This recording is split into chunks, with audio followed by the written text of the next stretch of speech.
All right, man. Welcome to Crow 777 Radio. This is hour one of episode 664. Jason Lingward is with me, and His Excellency, the Marquis de Saint Germain, is joining us. Fortune, as we have known him in the past, and we've got quite a bit to cover. We're going to cover what's going on, how we got to where we are, and in hour two, we're going to talk about things you can do for improvements to include meditations. Also, I am told Fortune has produced a meditation disc. By the time this comes out in a day or two, I will have links under the episode. Anyhow, welcome, Jason.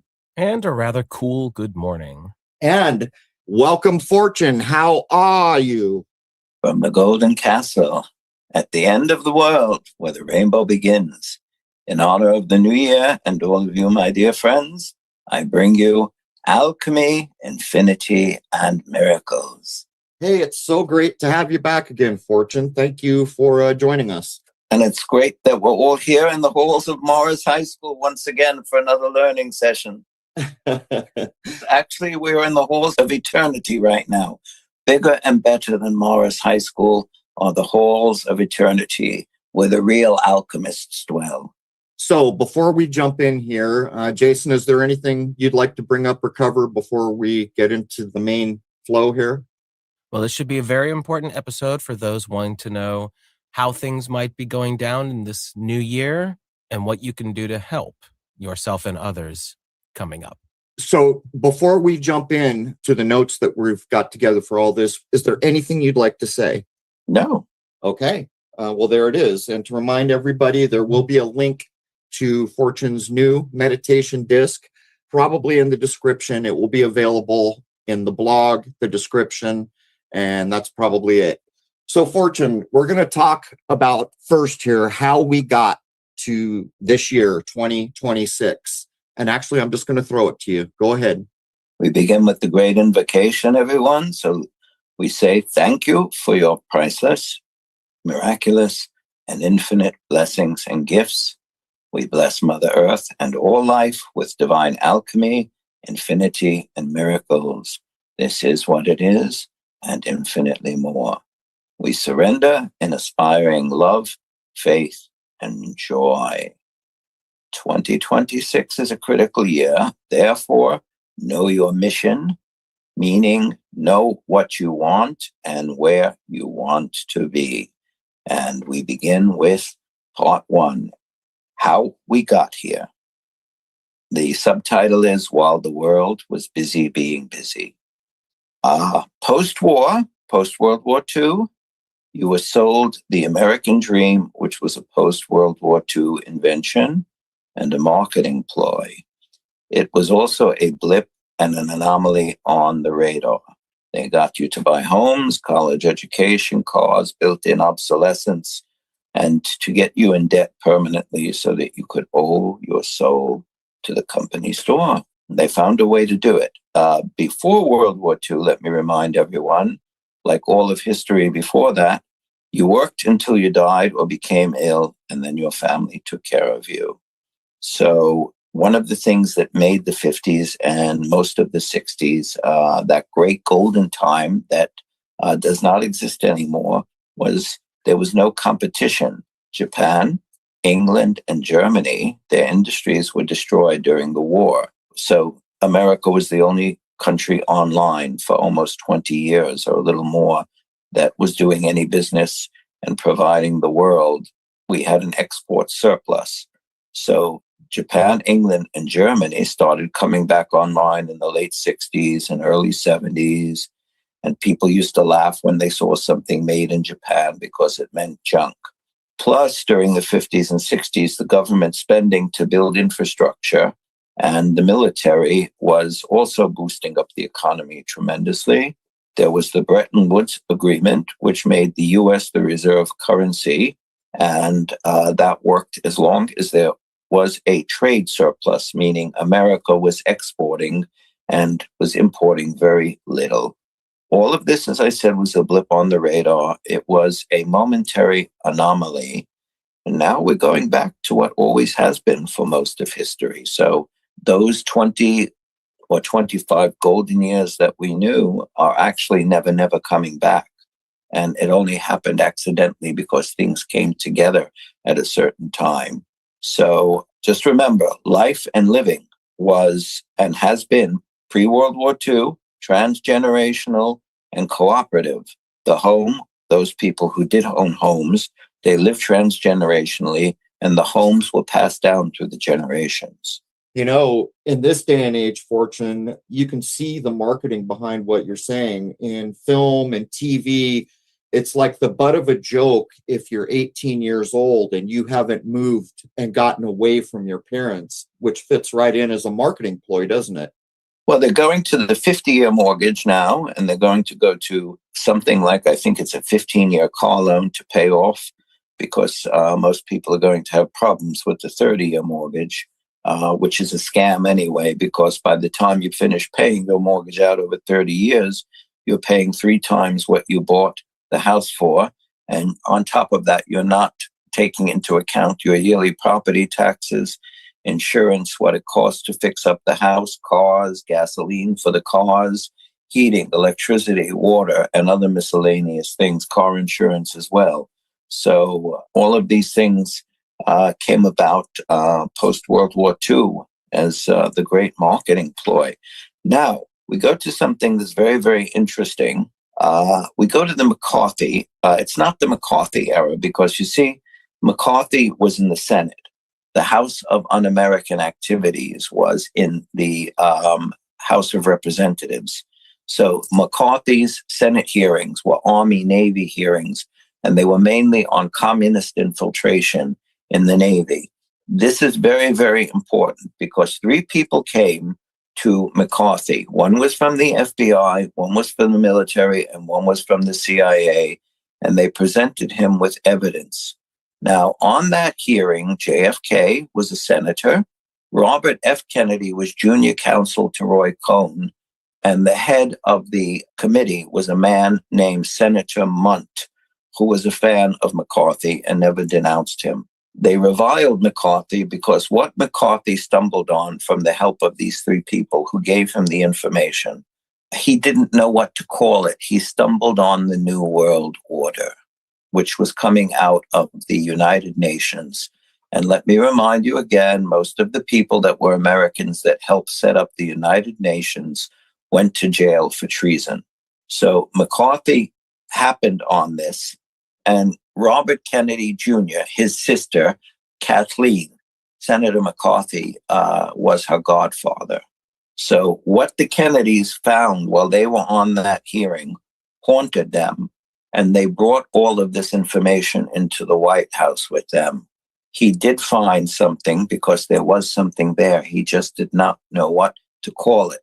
So now we are in the stages where the New World Order is here, the brave new world, and it means radical socialism, communism for all. You will own nothing and be happy, which basically is communism. So what the Kennedys found, they carried into the White House with them. They were not supposed to stumble on top of that. We talk about the Kennedys in the White House. It was the military / the CIA. The CIA carried it out, and the military wanted him gone because he was trying to take the country into a peace economy. When we came out of World War II, the bureaucracy grew. The military and the CIA, the National Security Act, they were pigs at the trough, eating up a lot of money.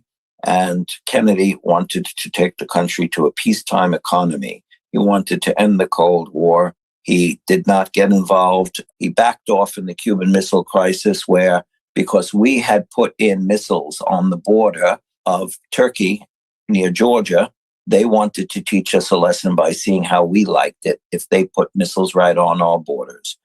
So Kennedy backed down. He made a deal with the Soviets, and he and Khrushchev wanted to make certain deals, which both sides, the Russians behind him, the Soviets did not want him to make those deals, and the American military and CIA did not want Kennedy to make those deals. So this is the real reason. Plus, Kennedy had signed an order to abolish the Fed. So right after Kennedy is murdered, you see not long after that, and I mean a very short time after that, Khrushchev is pushed out. We go now to the early 80s and 90s, here is the great lie, my friends. They told you we're going to a service economy. That was the lie, to say your jobs are going overseas and they're never coming back. There's no such thing as a service economy. And the man who invented that term has currently come forth and said that he invented it and he knew he was lying. So they weren't going to tell you that they were lying and that you and this country were being decapitated by sending jobs overseas for cheap labor. And as a result of this, they went to the credit, encouraging credit and credit cards and mass borrowing so that you could maintain, or most people could maintain, the luxuries that they were living in, that most of history we had never seen before.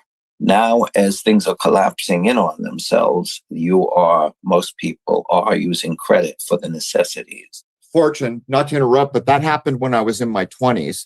When I was first trying to get a credit card at 18, 19, you couldn't do it without a cosign from your parents.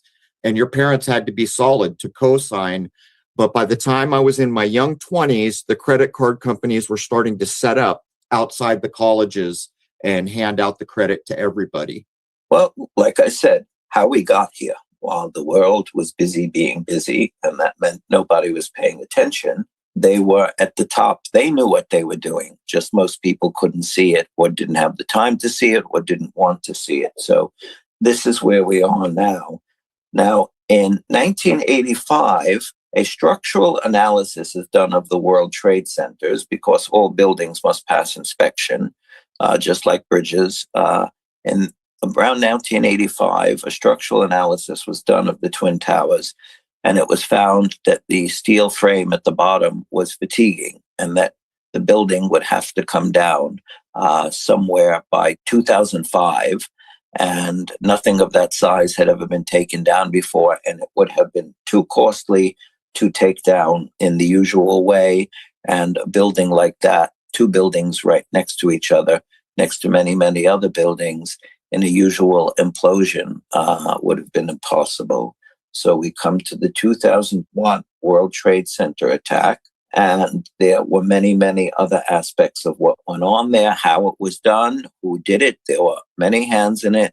And this was also not only a psyop and a false flag, but it was also involved black magic. Now, as we go in and we talk about black magic, Jesus said to the followers, the devil only has the power you give him.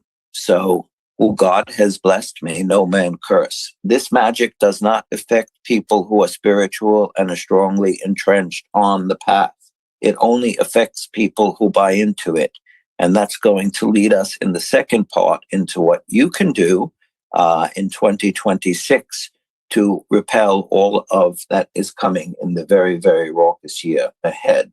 So, as we are talking about rising prices and inflation, which we will get to soon, we come to 2008, which was the collapse of the economy, too big to fail, the bailouts. They actually didn't know what to do, so they took to printing money and bailing out the too bigs.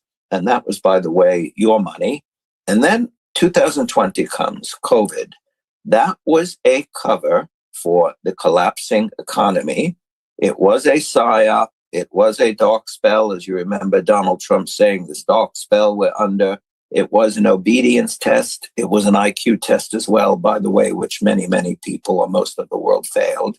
And people had brought up to me saying there were hundreds of CEOs cashing out between August and September. They were cashing out not because they knew the psyop was coming. They were cashing out because they knew the economy was collapsing again, because we never really recovered from 2008. So instead of them fearing another bailout where they were bailing themselves a second time, they used COVID as the cover to print money and write themselves out blank checks. So there was more money printed in that time of the COVID psyop than there was in all of the American history put together. So that brings us for some background information to tell you what led up to this and where we are now. All the CEOs that did that, what did they do with that money? How did they restructure their finances? Well, many retired, and people at the top basically always win.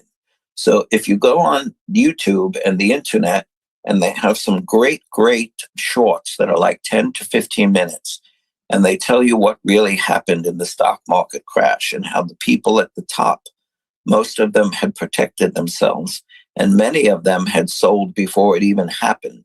So they walked away like princes selling short. Jason, are you meaning, did they put it back into dollars? Is that what you were getting at? Well, just what did they do? If they cashed out, they had liquidity to work with. And I'm just wondering, what did they do to shore themselves up for the coming years? Because that's now several years ago. It's interesting that you say this. Before the 29 crash, you could walk into a bank and ask for all your money and have it given to you in a bag and walk out with your money. You can't do that anymore. And even if you do get your money, you're going to get it in a check and you're going to have to wait. So they were able to cash out. People could go into the bank and just take out your money, the average ordinary person. Your stock could be sold and you could sell it and get the money within a day. You cannot do that anymore. So that's all gone. And now if you try to go in and you want all your money out, you're going to have to fill out all sorts of forms. You're going to have to give reasons why you want your money. And then it's up to the bank's discretion whether they're even going to let you have it or not, or what increments they're going to let you have it in. So the minute you go in, as a matter of fact, you can't get all your money out anymore at the ATM or at the bank because there's a daily limit. And plus, you will be red flagged because they'll flag you for suspicious activity. Well, I know in the United States that if you try and get more than a few $1,000s, they start asking you a bunch of questions. And yes, indeed, it sends off a red flag. To get your own money.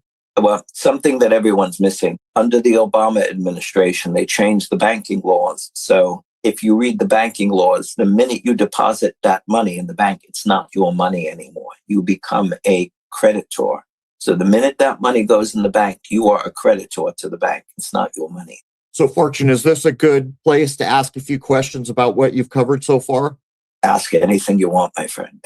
So when we go through these historic timelines, it gets difficult on a lot of levels. And you know me pretty well. You know how I feel about the presidents and 9/11. Do you feel like there was any chance when, as an example, the Twin Towers were built, someone knew they were coming down already? Because that's kind of how I view it.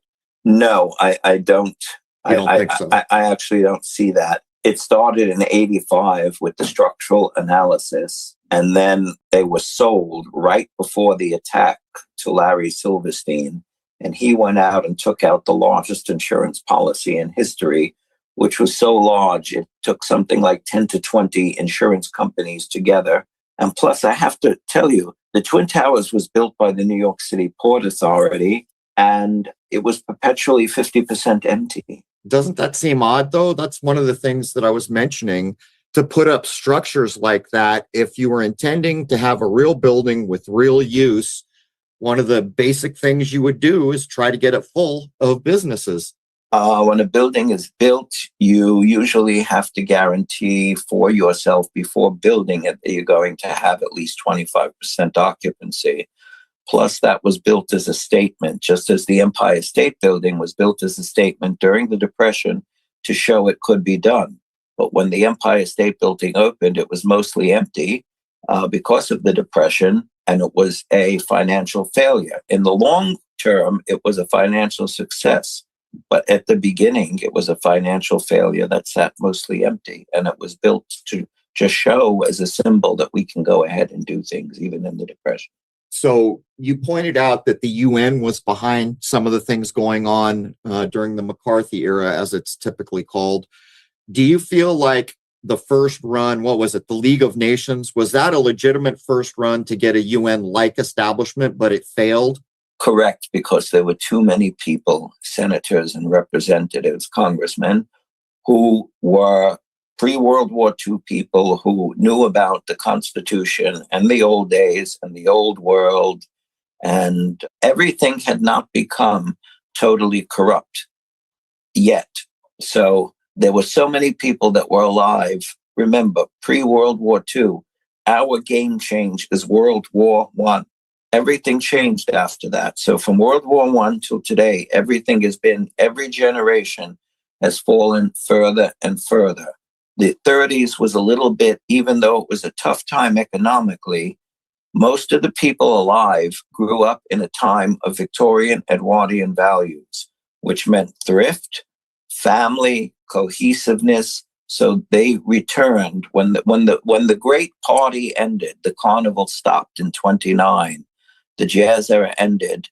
People went back to their basic and core values, which is what is going to happen for most people to be able to make it through in this coming year and in coming years. But we will talk about that afterwards.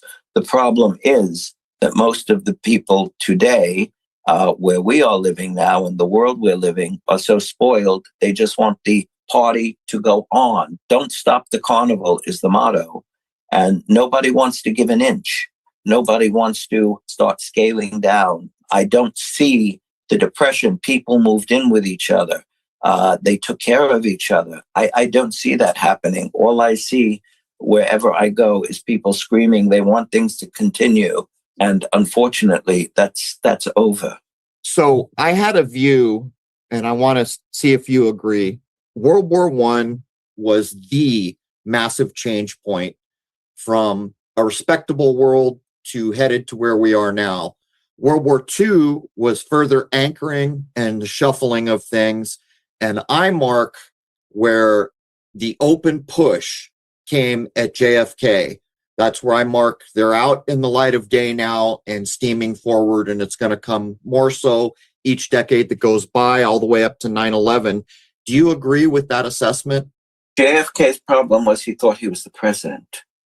Actually, at that time, he did have the power to abolish the CIA. They went up against the machine. The Colossus had grown too big by that point. It was a golem, Golem, the inanimate monster that came to life. So that was the last time any president had real power independently. Before that, Eisenhower saw the reins of power slipping through his hands and really didn't do anything to stop it. Truman was the very, very last president to really have any control over the machine, total control or any great control over the machine. Then Kennedy came in too late. He thought he was able to do something. But every president you've had after Kennedy has just been part of the machine in some way to a greater or lesser degree and did what they were told. Unless it was the Bushes or Lyndon Johnson, because Lyndon Johnson was CIA, FBI, and military all rolled into one. So he was the machine. And by the way, J. Edgar Hoover and he lived next door to each other. J. Edgar Hoover was the godfather to Lyndon Johnson's children. So the Bushes and Lyndon Johnson were one and the same as the machine. So this is where I run afoul. From everything that I've looked at, I don't think we've ever had a legit president in the list we're handed in history books, to the point where the first president isn't even, Jason and I covered this, he's not even close to the first president. If you want to mess with definitions and stuff, I don't know, maybe you can start to try to make a claim, but the point is there were a number of people before him and they're just not mentioned. But to me, they're all actors. They're all playing roles. And this is what's so hard to address these things, because if in fact presidents before Kennedy had power, that's a pretty important thing. And from what I've seen, I just don't accept it. And I don't really want to go down this road, but I figured I'd put it on the record. So, Jason, do you have anything you want to add before we get back into the timeline that Fortune provided us? Well, when you're saying about the military-industrial complex, we did a very extensive show on that. Yeah. And what it seems to be is that it grew out of World War II to be this massive, insane creature. Would you say that's where things started really getting out of controls because they poured so much money into all those industries? Correct. The bureaucracy grew, and right afterwards, the national security is unconstitutional, by the way. But just to let everyone know listening, forget the Constitution. There is no more Constitution. It's not obeyed. And the sooner everyone wakes up and realizes that, there might be some chances to actually do something to revamp and rework it and actually get some of your rights back, which are as you see, being taken away from you on a daily basis. Now, that eases us into where we are now. All right, chaotic nodes. This is part of what is happening now in our sector of the universe. They are chaotic nodes. There's no way of escaping it because this is what is happening. And this is part of a cycle. We are in the sixth mass extinction, whether you like it or not, and the collapse of old systems and paradigms. And I'm just telling you what is. Now, if you look at this as bad, it will become negative. If you look at it as a challenge and a lesson, and you work with it in an alchemical and a spiritual way, it will actually become a blessing and make you stronger and help us all get through it. One thing I have to tell you, in my meditations, just as I said, there's no more constitution and everything is done by presidential edict now, the executive decision. Humanity has given up on itself, and we need to accept that. So the only thing that we have are people screaming, "Don't stop the carnival." And as I said, nobody wants to budge. Therefore, since there's no real organized mass resistance, you're going to have to do this individually on your own. So you're going to have to stand and deliver and shelter in place wherever you are. And just to make something very, very clear, everything is militarized and weaponized, and everyone is targeted. The automation business, what we call AI and automation, you are no longer needed. They don't need you anymore. So whereas they used to let people come into America after the Civil War to the early 20s, they needed people to work in the factories. The reason why they stopped immigration in the early 20s was because they didn't need any people to work in the factories anymore. They reached the point of capacity and satiation. Now, around 1950, the United States realized it was using up 50% of the world's resources and had only 7% of the population. The powers that be now, what you're watching go on with Greenland, the West failed at trying to topple Russia. They did not topple Russia. The Ukraine business failed. So Trump now is going north to south, Greenland, Canada, Venezuela, the oil. Greenland has all the things. This is a push behind him of what you would call today the tech bros or the broligarchy or the technocracy, because they need all those minerals for the world surveillance AI system. And just let me give you something here. There's no such thing as AI, so don't buy into that. But people at the top, the way the world is going, there's no longer enough to go around for everyone if everyone keeps living the way they are. So this is a rape and plunder part on top of China, and they wanted Russia out of Venezuela. So Trump is trying, and the military are trying to secure the Western Hemisphere for America. And that's why he's also talking about Canada. And some of those sea lanes are becoming open in north of Greenland, where we already and have always had a military base. So a lot of this Greenland thing is theater, by the way, because he's probably going to get it because the people that are building the data centers, which is where we're going now, it doesn't matter whether China comes out on top or the United States comes out on top. All of the countries are going to total surveillance of the people that live in their countries. And they're also going to rationing and data centers. So besides the inflation from printing all of this money and the collapse of the world chains after COVID, which are never coming back to normal, part of your rising costs for energy are because of all the data centers that are being built. And the data centers are going to build the electronic prison, which all of you are going to be encased in. So if you look at the energy costs that are rising, you're paying for your own prison. You're paying to build your own prison because you're paying for these data centers. And it's going to be ramped up now, as you see, because this is a grab for the final end of resources and borders and land and who gets what.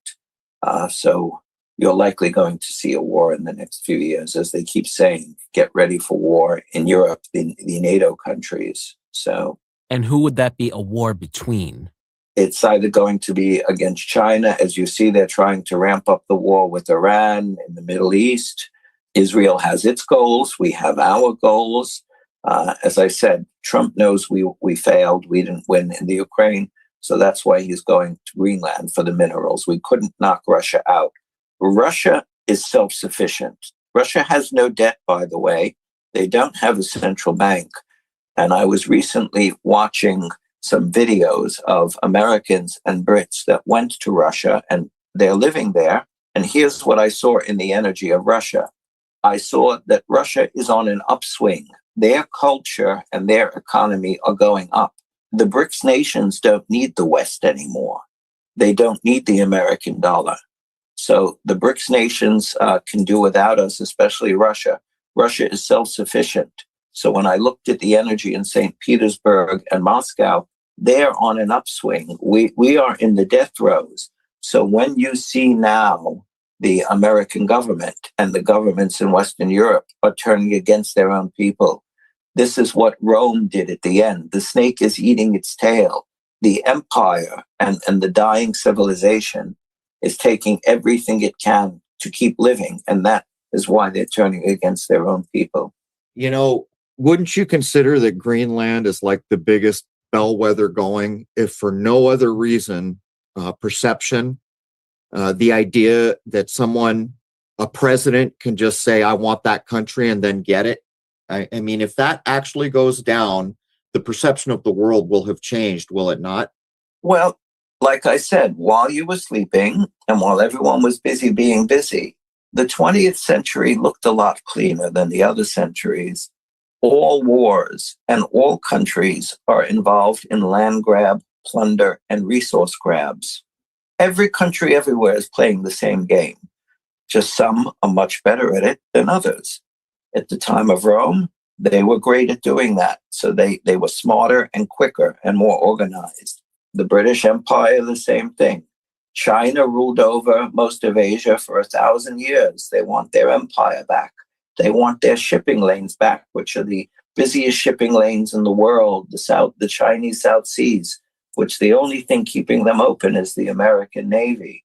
We forget that after the Battle of Waterloo, which kicks off 100 years of the British world supremacy, which was called the Pax Britannica, Britain wiped out piracy on the high seas globally. So that allowed all countries, even though Britain was in control and they were at the top of the heap, that wiping out of piracy allowed those shipping lanes to be free and commerce could flow freely. Now it's the United States that are policing the shipping lanes and keeping them open and keeping piracy down.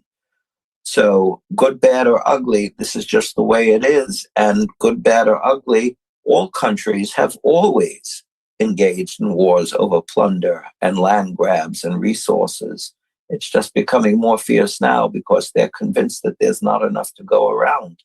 As an example, Fortune, if the president fails to get Greenland, is that a big deal? Let's do it this way. You are all, or most people are under the misconception that this is Trump just being Trump. There are people behind him that pull his strings too. We have bank, we have military. Notice that he keeps giving the military whatever it wants. The Space Force, whatever that really entails, was an expansion of the military. The people behind him, the people that put him in, that he owes. He owes Mrs. Adelson, who gave him $100 million.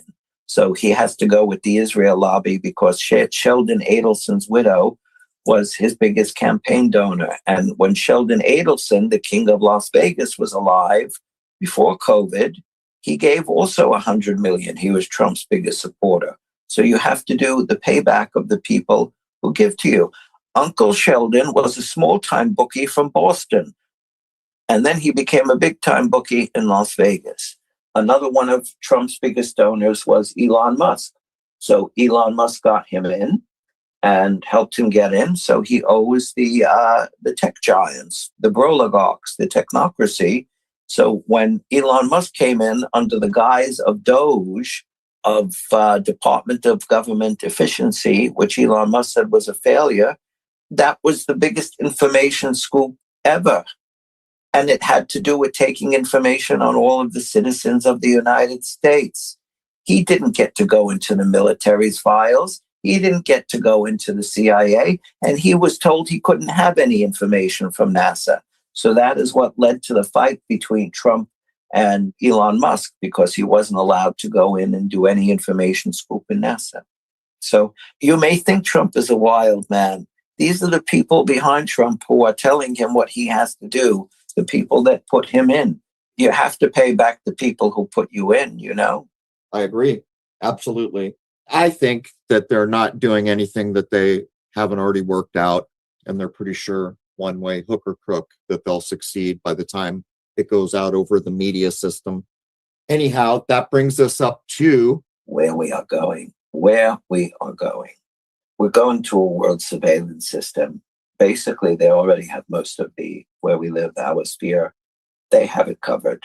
So they can basically see almost anything. As I said, don't buy in to the AI lie. It's automated algorithms. It doesn't think for itself. It doesn't have a consciousness. It will just do what it's programmed to do, and maybe can write programming on its own to a certain point. But it only has the power that you give it. And just remember now, the push is this big year for digital money. So they're going to do their best to wipe out currency, which means that everyone's going to have a cell phone in order to buy anything. You know, the beast system, you're going to have to be automated. And also by 2030, sadly, 90% of the world will be unemployed. So most people will be on UBI. You'll be in your 15-minute cities. Nobody's going to stop you from walking out of the 15-minute zone. But the minute you do, none of your electronics will work. So you can walk as far out as you want. You can get into the Tesla self-driving car. It will stop at the 15-minute city. And if you're wanted, or if they don't like what you're doing, you'll get in the car and it'll drive you to the police station. It'll lock your doors. Everything comes at a price. Unfortunately, man is a lazy beast. So he's going to always take what makes life easier for him in the short run, even though it's not in the long run. So electricity is their power. The best thing that everyone listening to this can do is turn off the computer and turn off your cell phone and spend more time in the real world with real people, because everything is going digital. Even reality is going digital. I know that makes no sense, but reality is going digital. And very soon, in order to log on and use the net, you're going to have your digital ID to prove you are a real person and not a bot. Now, I know all of this is nonsense, but they've done it. And it's just the death by 1,000 cuts. As I said, the walls keep closing in on us. So we are in the early stages of Blade Runner. Who is going to control the central currency, the digital currency? Russia will have its own. China will have its own. The United States will have its own. And just let me say something. This is something most people do not know. And since Young Crow has said many of the readers are interested in some things, what I do during the day and what my days are like. So I share with you, I am a voracious reader. I was supposed to be a university professor long ago. And instead of making the jump from being a high school teacher, I never made the jump to university. I took a world tour when I decided I no longer wanted to be a teacher after 4 years. And I traveled the world for a few years. That was my second world tour. The first one was with my grandparents, growing up with them. And then when I got off, I met some amazing people. I was ill with what you would call chronic fatigue, and a very special doctor helped me. And I became interested in medicine. So that's what got me into medicine and the esoterics. And it was totally, totally unplanned. So being a voracious reader and somebody who loves learning, and I love listening to podcasts like this show, is how we found each other. So when Young Crow advertised for the alchemist. I was reading the classified ads and there was someone looking for an alchemist, so I applied. But here is the sad part, and this is something that very few people know. I was watching on YouTube. The Chinese have already perfected this surveillance system where you cannot walk very far without being identified. And I mean a half block, because everything is under surveillance. The people that did not obey in China already have been erased from the system. The people that did not go along with the social crediting and they refused to comply and they ran out of social credits, their identities have either been locked or erased. They live on the streets in the millions throughout China. People have filmed this. And those people that try and give them help or food or money, if they are seen on the social crediting system, their social credits they are demerited. They lose social credits. So take this very, very seriously, because we are at the doorstep of that. And this year, the digital currency, the push is going to go on. They're not going to stop the cash, but they're going to keep decreasing it and decreasing it. As you see, no more penny. They're going to keep decreasing it till one day you're just going to look around in a very, very short time and you're going to see it's all electronic. The Soviets tried something like that, a cashless society, and it failed. So all of you out there listening to this program, I'm going to give you a homework assignment for the new year. In your daily prayers, invoke to the Supreme God. And we invoke to the Supreme God so we know that it's going to the highest. It's going to the center of all being and creation. So whenever you make your prayers and your invocations and your blessings, it's always to the Supreme God, the divine, the all, because that is going to where it's supposed to go. That is going out to the whole cosmos. Invoke that they trip themselves up, because without that, they're going to pull this off. They already have. So invoke in your daily prayers with all of your heart that they trip themselves up. Ask for divine intervention that they do not succeed. You are the heroes of the present and tomorrow. And what is the problem is the world lacks heroes. The world has stopped dreaming. That is why we are in the situation we're in. And something that we all need to do that will help us all. This is both a beautiful alchemical blessing, which is going to lead us into part 2. And I taught this on some previous episodes. When you say these invocations, you breathe in through your root chakra, those are your feet, and your crown. And it meets in the heart. The color is gold. You breathe in while you're saying these blessings. And when you finish, you breathe out through the heart. You not only breathe out through the nose, but you breathe out through your heart. And here is one of the great alchemical and blessings that we can do. So we say every day, how I long, Divine Mother Father, to the Supreme God, Divine Mother Father, how I long to be on earth, for Mother Earth and all life, a loving consolation and refuge, as you have been for me. We bless Mother Earth and all life with the greatest blessings of all infinity. And then you breathe out, you picture Mother Earth and all life, and you breathe that out. And as you are doing that, you are blessing yourself. So even if you return all the energy, in India, the gurus say to you, when you become a really good, adept, advanced student, you give everything back that you breathed in, and you give everything back to the universe or Mother Earth. But even when you're doing that, it's blessing yourself. And that is how we are going to start the new year and open for part 2. Yeah, I'm so glad you mentioned that, the idea of the Supreme God. Years ago, I got stumbled up on my daily prayers because I didn't want to pray to something that I wasn't intending to. I had realized earlier in life that happens, but I have included in my prayers, maybe not every day, but it's getting to be more so, that the powers that be would fail at what they're doing. But Jason, we're getting close to the top of the hour. Is there anything you'd like to bring up? I've always been curious for many years now. Why do the people of China not try and fight back against their very terrible government? That goes all the way back to Greece. Oh, the Chinese and the Asians have always been very obedient people. You never had mass uprisings in the East, almost never, except for Tiananmen Square. So the Chinese and Asians have always been very obedient people. The Asia has never really known democracy. Democracy comes out of the Renaissance values, which is the rebirth of ancient Greece and Rome, and then the Enlightenment, which was born of the Renaissance, the great age of reason in the 1700s. So China never got that, just as Russia. The Enlightenment and the Renaissance stopped at the borders of Russia, all the Catholic countries. Russia is an Orthodox country.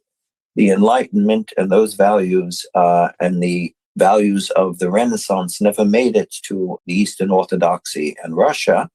But, there's always hope. And this will bring us to one last thing.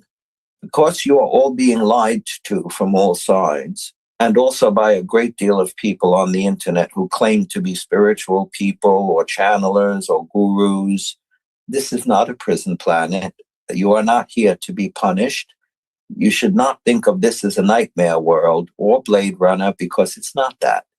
The jackals at the top, who are psychos, sociopaths, and are in many cases evil as well. I mean, a psychopath and a sociopath are psychological diagnoses, meaning you're sick. But many of these people are not only psychopaths and sociopaths, they're also evil. But if you don't buy in, it can't hurt you. So a con man can only trick the greedy. So don't believe any of these things. Third dimension consciousness was created by the Patel and the founders, and it was created by an evil group of people, and you are children of a lesser God. Many, many places in the universe are created by creator gods who are not the central soul, but you are a divine spark. So you are part of the greater whole, and you being a divine spark, you can never be destroyed. Your soul is eternal. It belongs to God because you are part of that energy, and God does not destroy a part of itself. And you work for God. Nobody can fire you. Hence the importance of praying properly, which when I was young, I didn't even realize that there was any need for that. Jason, is there anything else you'd like to bring up before I wrap hour one and we take a short break? Do you know what the time frame is for the switch over to digital currencies? They're pushing this year. Europe starts in this year of the fall. The European Union will start pushing for it, but they're already pushing for it here in the United States. They say no CBDC, but it's the stable coin is going to be the digital currency, and they're going to ease you into it through the crypto. So everyone is pushing crypto now, and they're going to ease you into that. And we are going to talk about this, the crypto, in the second part, but they are going to do their best to start easing you into it this year. It's already in the works. And what they're talking about, it's not going to be backed in gold. It's going to be backed in a minute. They're going to tell you, I think it's Oklahoma, Utah, and another state said that they're having something like gold backed. It's such a minute amount that it's really not even gold backed. And it's electronic because I've seen some of the bills. And plus, you cannot take it into a bank and exchange it for gold. So it really isn't gold backed. And plus, let us end on this. I want to make something very, very clear. If you cannot exchange something for something else, it has no value. So once everything goes digital, I mean, you'll ultimately be able to do barter with other people under the radar, which is where we're heading for spiritual people anyway, if you want to beat the system or beat the devil, as they say. But if you can't trade something in, then it has no value. And you're not going to be able to trade anything at that point.